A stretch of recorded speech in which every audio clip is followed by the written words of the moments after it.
Alhamdulillahi Rabbil Alamin wassalatu wassalamu ala Rasulillah wa ala alihi wa ashabihi ajma'in wa amma ba'd. Assalamu alaikum wa rahmatullahi ta'ala wa barakatuh. Mga minamahal na kapatid sa pananampalatayang Islam, tayo po'y nagpapatuloy sa paksang ang mga katangian ng dakilang propeta Muhammad sallallahu alaihi wasallam.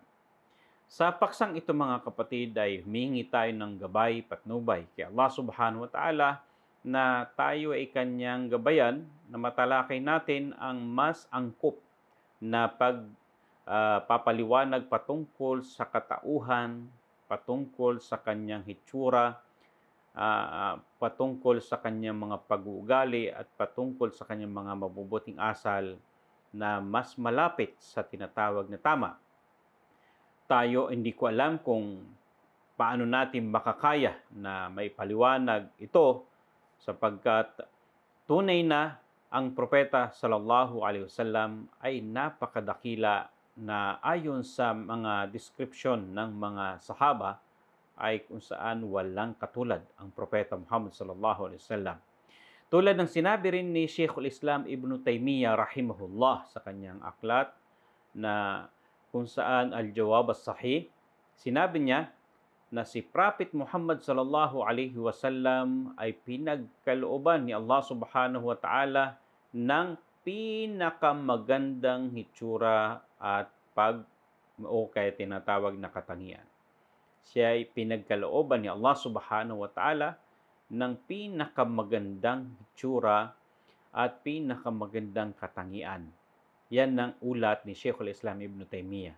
So, sinabi niya, ganun ka guwapo, ganun ka gandang lalaki, tao, si Prophet Muhammad sallallahu alaihi wasallam.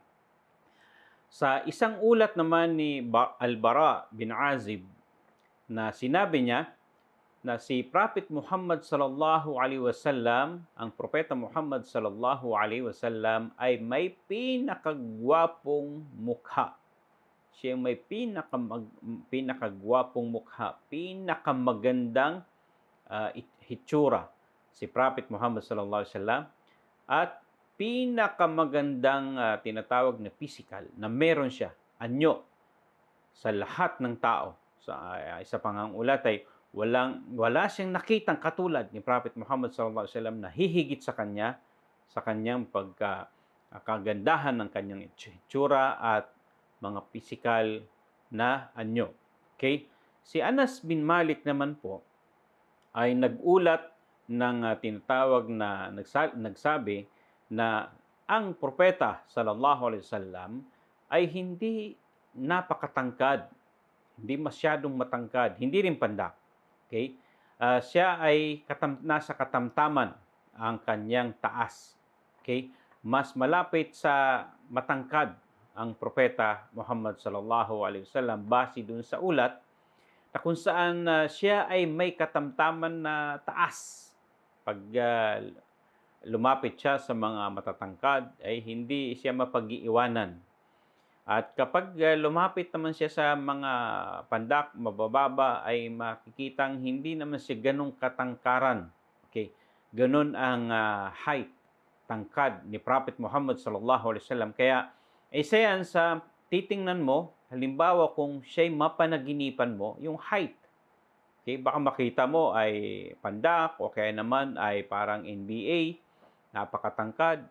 Hindi po yun ang propeta Muhammad sallallahu alaihi wasallam. So isa yan sa mga madali natin makilatis kasi minsan may mga tao na napanaginipan niyang propeta pero malayo, hindi niya makita ang mukha. Okay? So isa yan sa purpose na malaman natin yung kanyang taas. Okay, ang kanyang tangkad. Ang kanyang kulay, sabi ni Anas bin Malik, ang kanyang kulay ay hindi maputing maputla. Okay, yung may mga puting-puti kasi. Okay, at hindi rin naman po kay manggi, hindi naman itim. Hindi naman masyadong kaya ang kanyang pagkaputi po ay may pagka mapula. Okay, ang kanyang kulay. At yan ang paliwanag ng ilan sa mga pantas patungkol sa kanyang kulay ni Prophet Muhammad sallallahu alaihi wasallam. Kaya kung ang makita mo sa panaginip mo ay maitim, ay hindi siya 'yon. o kaya naman ay parang kulay natin na kayumanggi, hindi siya yon. Ang kulay niya ay maputing mapula, may pagkamapula po. Okay. At wala pong batik-batik na pula sa kanyang mukha. Pino rin po ang kanyang mukha. Okay? Ang kanyang tinatawag na katawan. So, yun yung tanda na siya yung nakita mo kung nakita mo yung kanyang tinatawag na kulay. Okay? Yan ang sinabi ng mga scholar patungkol sa kanya. Siya ay may maitim na buhok. Sabi ng mga scholar, mapula raw makapal daw ang buhok niya at hindi po kulot-kulot tulad ng ibang mga buhok na masyadong kulot. Hindi rin naman diretso, hindi matuwid ang kanyang buhok tulad ng mga buhok ng Pilipino na dire-diretso. Ang kanyang buhok ay may pagkamaalon. Okay? May pagkamaalon ng kanyang buhok na mahaba, umaabot sa kanyang mga balikat. Yun ang kanyang buhok. Kaya kung makita mo si Prophet Muhammad sallallahu alaihi wasallam, ayan ang kanyang buhok, mga kapatid. Baka mamaya makita mo ay kulot-kulot o kaya napakadiretso. Tulad ng mga ibang nakikitang kwento sa buhay ng ilan sa mga propeta. So siya, ang buhok niya ay may pagkawib, may pagkamaalon yung kanyang buhok na napakaganda. Okay? Ang buhok ng propeta sallallahu alaihi wasallam na ulat na siya, kapag siya nag-umrah, nagkakalbo siya.